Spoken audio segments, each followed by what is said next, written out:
Salut tout le monde, j'espère que vous allez bien, que vous avez passé un joyeux Noël, une très très bonne année et je vous souhaite tout le bonheur possible pour cette nouvelle année. Donc dans cette nouvelle vidéo, je vais vous parler un petit peu de mes objectifs pour la nouvelle année en termes de lecture et tout, et pour ma chaîne YouTube aussi. Et je vais faire un petit bilan de mon année 2021 en termes de lecture toujours. Donc on commence tout de suite. Déjà, je vais commencer avec mes objectifs de 2022 et après, on passera au bilan de 2021 et je vous donnerai mon top 3 des lectures de 2021. Donc, pour les objectifs de 2022, il y a d'abord... cette année, je n'ai pas compté le nombre de livres que j'ai lus, donc j'en ai aucune idée.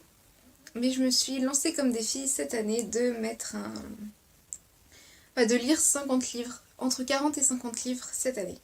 Donc on verra si c'est possible, sinon bah tant pis, hein, c'est pas grave. N'hésitez pas à me dire si vous avez un objectif pour l'année en termes de lecture et tout ça, ou si vous y allez comme ça n'importe comment, sans objectif. Donc ensuite, j'aimerais commencer un carnet de lecture pour écrire mes avis et les garder un petit peu plus... les garder vraiment en mémoire parce que sinon je les oublie et c'est... voilà. Et justement en parlant d'avis, en faisant ça, ça me permettrait de faire plus de vidéos avis lecture parce qu'en général j'oublie pas mon avis, mais j'oublie quel livre j'ai lu et j'oublie de donner mon avis du coup. Donc ça c'est un deuxième objectif que je me lance, c'est vous donner plus souvent mon avis sur les livres que je lis parce que c'est quand même le but de ma chaîne, c'est de vous proposer des livres. Et là, si je vous donne pas mon avis, c'est un peu compliqué. Donc voilà. Ensuite, j'aimerais... qu'est-ce que j'aimerais faire déjà? Ah oui, améliorer un petit peu les sujets de vidéo et peut-être faire un peu plus de vlogs, donc vous amener un peu plus avec moi, parce que là je l'ai fait qu'une fois. Et j'ai essayé d'autres fois, mais j'y arrivais jamais, donc je vais essayer cette fois-ci de le faire un petit peu... vraiment, de m'y mettre vraiment. Donc voilà, c'était pour mes objectifs de 2022. Il va peut-être y en avoir d'autres qui vont se rajouter, mais pour l'instant, c'est ceux qui me viennent en tête. Donc voilà. Maintenant, on va passer au bilan de 2021. Donc, comme je le disais plus tôt, j'ai pas compté le nombre de livres que j'avais lus, mais j'en ai lu quand même une dizaine, je pense, peut-être une vingtaine, surtout avec le confinement. Non, le confinement c'était l'année d'avant. Mais avec... Oui, non, c'est ça, je confonds les deux années. Donc non, j'ai lu quand même quelques livres. Et j'ai eu de très très gros coups de cœur cette année. Vraiment. Vraiment. Donc je vais vous faire en fait peut-être plus un top 5 parce que ça va être très compliqué sinon. Donc même si j'aimerais vous parler de tous les livres que j'ai adorés cette année, j'ai fait un tri. Donc cette année j'ai découvert deux autrices qui sont pas mes nouvelles autrices préférées puisque les autres auteurs que j'aimais beaucoup restent mes auteurs préférés toujours, mais c'est deux autrices de plus qui rentrent dans la catégorie de mes autrices préférées. Donc je vais justement commencer avec ces autrices-là. Donc il y a tout d'abord Virginie Grimaldi avec Il est grand temps de rallumer les étoiles. Ce livre a vraiment été un coup de cœur pour moi, mais ça je vous l'ai dit dans ma dernière vidéo, avis. Donc, elle fait maintenant partie de mes autrices préférées et j'aimerais découvrir d'autres de ses romans parce que franchement, on ne s'ennuie pas dans ses livres et on a l'impression de voyager. Donc, voilà.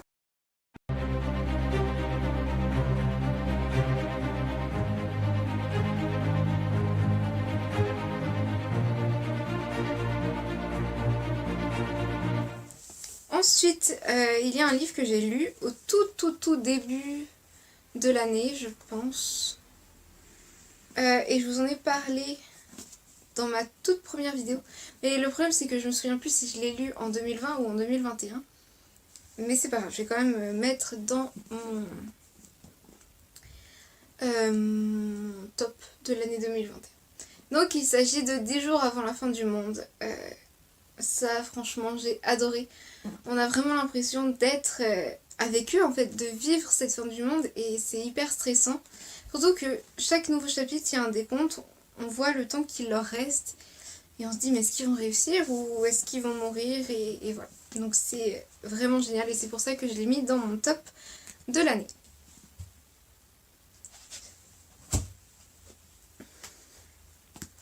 Ensuite, il y a le Robert des Noms Propres d'Amélie Nothomb. Mais ça, Amélie Nothomb, c'est mon autrice préférée de tous les temps. Donc ça, j'avais adoré vraiment. C'est toujours, dans tous ses livres, c'est toujours comme ça. C'est un peu bizarre, on ne sait pas ce qui va se passer.